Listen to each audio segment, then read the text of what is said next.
As the nation waited for Harvey to make landfall in Texas last night, President Trump pardoned controversial former Maricopa County Sheriff Joe Arpaio for a criminal contempt conviction.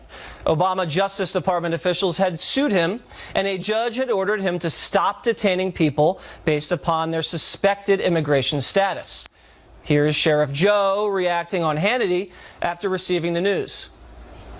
It's great. I love that president. He supports law enforcement, and I'm very humble. And I said publicly recently, pardon or no pardon, I will be with him to the end. Joining me now to discuss is Fox News contributor and radio talk show host Richard Fowler, and editor of Town Hall and Fox News contributor Katie Pavlich.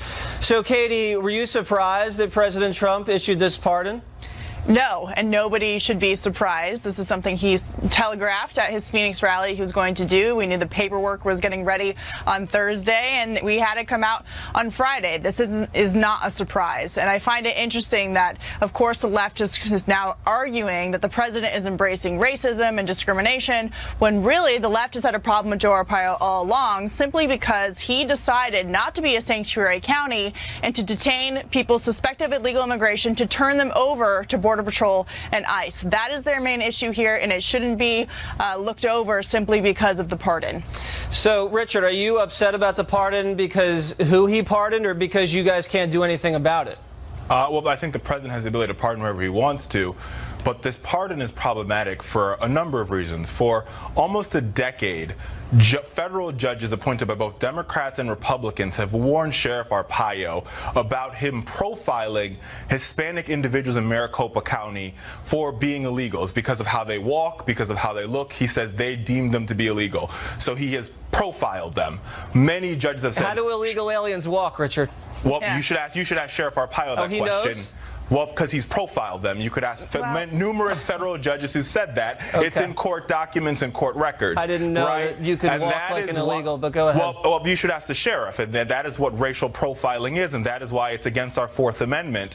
Obviously, the president doesn't believe that, and many federal judges have said that is part of the problem here. This is not some sort of witch hunt by the Obama Justice Department. Yes, this is numerous federal judges, you could look at the court documents, have said that this sheriff has over and over and over again profiled Hispanic residents of Maricopa County. Richard, hold on. Richard, before you finish, let me ask you, were you upset when President Obama commuted the sentence of a terrorist, a Puerto Rican terrorist who was responsible for the death of 4 Americans, multiple bombings? Listen, like I said, were you upset by that? Presidents have the ability to pardon. No, answer the question, Richard. Were you upset by that? Listen, I was upset about that. Because I didn't hear you on television talking a lot about it. I actually did a segment about Martha McCallum. You could pull the tapes on that, Jesse. What about when the president, the last president, commuted Chelsea Manning's sentence? There we go. I talked about that as well. Pull the tapes on that. But remember when he did that? He did it on the final days of his term, and he commuted a sentence. Commuting the sentence and pardoning are two completely different things. Commuting a sentence says you are wrong, and we're going to say you're going away for time served. No, it's not a technicality. It's not a technicality. So let me ask Katie, when Mark Rich was pardoned, I don't remember a lot of people being upset about that, especially because Mark Rich's wife donated to the Clinton Library. Right. Well, hey, remember when Eric Holder was voted in criminal and civil contempt of Congress for running thousands of guns illegally to Mexico, which resulted in the murders of hundreds of Mexican citizens? Talk about discrimination, and the death of at least 1 Border Patrol agent. I remember that. And look, I come at this from a very personal standpoint. I lived in Arizona for the entire time when Joe Arpaio was sheriff of Maricopa County. I didn't live in his county, but illegal immigration affects every single county in Arizona. And I can tell you, I can count at least 10 people I know who are in car accidents with illegal immigrants driving without insurance, who are victims of crimes carried out by illegal immigrants. The reason why he had 6 terms as sheriff in that county is because he was doing something about illegal immigration and fighting for victims of crimes committed by illegal illegals. So I understand that they've been trying to make this argument that he lost his election and therefore he's being discriminatory. But the reason why he was reelected so many times is because he was fighting for people who were victims of crimes, and he was cooperating with the federal government to get them off of our streets while the Obama administration was releasing criminal aliens back onto them and into our communities. All right, let's get to the next segment before we, Richard, respond. Hold on, no, Richard, we're going to get to the next part. Black Lives Matter, one of their leaders, put out a list. It was a request for white people. Here are some of them. Put black people in your will. Give your house to a black person. Share your income with a black person. And get a racist fired. So, Richard, I want to go to you.